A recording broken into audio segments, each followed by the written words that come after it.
Привет! В летний период мои мальчишки очень часто просят мороженое и готовы его есть хоть каждый день. Сегодня решила поделиться с вами нашими любимыми видами домашнего мороженого. Итак, начну. Для приема гостей в жаркое время года иногда готовлю в качестве десерта торт-мороженое. Торт состоит из 2 слоев. Для первого с клубники удаляю чашелистики, ягоды режу пополам и выкладываю на противень с бумагой для выпечки. Замораживаю в холодильнике в течение 2 часов.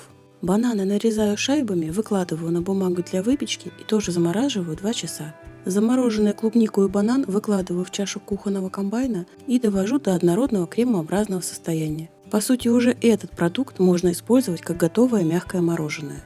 Ну а для торта клубнично-банановую массу перекладываю в кольцо, разравниваю и убираю в холодильник застывать часа на 2-3. Для второго слоя очищенные от косточек финики выкладываю в чашу комбайна. У меня финики мягкие, если финики сухие, замочите их ненадолго в горячей воде. К финикам добавляю немного ряженки и измельчаю их. Когда масса станет однородной, доливаю оставшуюся ряженку и добавляю экстракт ванили, можно взять немного ванильного сахара и творожный сливочный сыр. Довожу массу до однородного состояния и выкладываю в подходящую емкость. Убираю ее в холодильник до застывания. Каждые полчаса достаю и перемешиваю. Через 3 часа клубнично-банановый слой полностью застыл. Ножом прорезаю вдоль кольца, и так как кольцо у меня регулируемое, немного увеличиваю диаметр и его раздвигаю. За это время мороженое из ряженки также хорошо загустело. Выкладываю его в промежуток между кольцом и слоем из клубники и банана и разравниваю сверху. Убираю в холодильник торт-мороженое до полного застывания, минимум на 4 часа. Торт-мороженое для подачи заблаговременно достаю из морозилки. Он должен постоять при комнатной температуре минимум 30-40 минут. В это время я снимаю форму и сверху торт украшаю листиками мяты и ягодами. По желанию можно сверху полить растопленным темным шоколадом. У меня торт при комнатной температуре постоял практически час, и уже можно наслаждаться этим замечательным летним десертом. Такой торт очень интересно выглядит в разрезе, внутри очень яркая, сочная сердцевина. Но самое главное достоинство этого тортика – его вкусовые качества. Яркая и очень сладкая середина клубнично-банановая и невероятно нежная оболочка со вкусом крем-брюле. Кстати, вы обратили внимание, в этом торте мороженом нет ни капли сахара. Вся сладость от ягод, фруктов и фиников. Для следующего мороженого беру греческий йогурт и добавляю к нему подсластитель и немного экстракта ванили. В измельчитель насыпаю замороженную чернику, добавляю к ней греческий йогурт и подсластитель. Довожу до однородного состояния. Таким же образом делаю мороженое из замороженной клубники, греческого йогурта и подсластителя, также по вкусу. Мороженое буду делать порционно и использую для этого подходящие силиконовые формочки в виде стаканчиков, а также бумажные стаканчики. В произвольном порядке наполняю стаканчики своими заготовками: белый из греческого йогурта, фиолетовый из черники и йогурта и розовый из йогурта и клубники. Наполняю стаканчики до желаемого объема. В середину каждого размещаю деревянную палочку и убираю в морозилку до полного застывания, минимум на 3 часа. Следующий один из моих любимых рецептов. Важно, чтобы авокадо был очень спелым. Режу его пополам, убираю косточку и освобождаю мякоть авокадо от кожицы. У меня плод очень крупный, можно взять 2 средних. Выкладываю очищенное авокадо в чашу комбайна. Также для этого мороженого мне понадобится цедра с 1 лимона.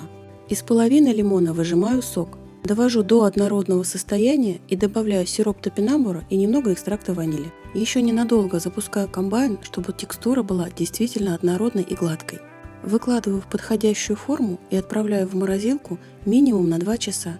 Очень сильно это мороженое замораживать не стоит, лучше, чтобы оно было слегка мягким.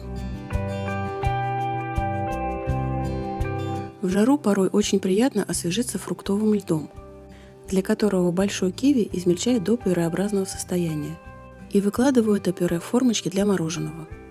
Примерно на 20-30 минут формочки с этим пюре убираю в морозилку, чтобы оно слегка застыло.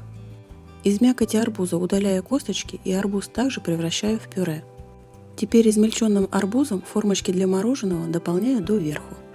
Закрываю крышечками и замораживаю. Такой фруктовый лед прекрасно сочетает в себе кислинку киви и сладость арбуза. Между прочим, замороженный арбуз становится еще слаще. Фрукты для мороженого совсем не обязательно измельчать или пюрировать. Например, из киви можно приготовить изумительное эскимо. Очищенные киви режу на достаточно толстые ломтики. В каждый втыкаю подходящую шпажку. И убираю в морозилку на час-полтора. Пока киви замораживается, готовлю глазурь. В воду добавляю кэроп и провариваю примерно 2 минуты. Вливаю сироп топинамбура и выкладываю кокосовое масло. Прогреваю еще минуту и снимаю с огня, остужаю до комнатной температуры.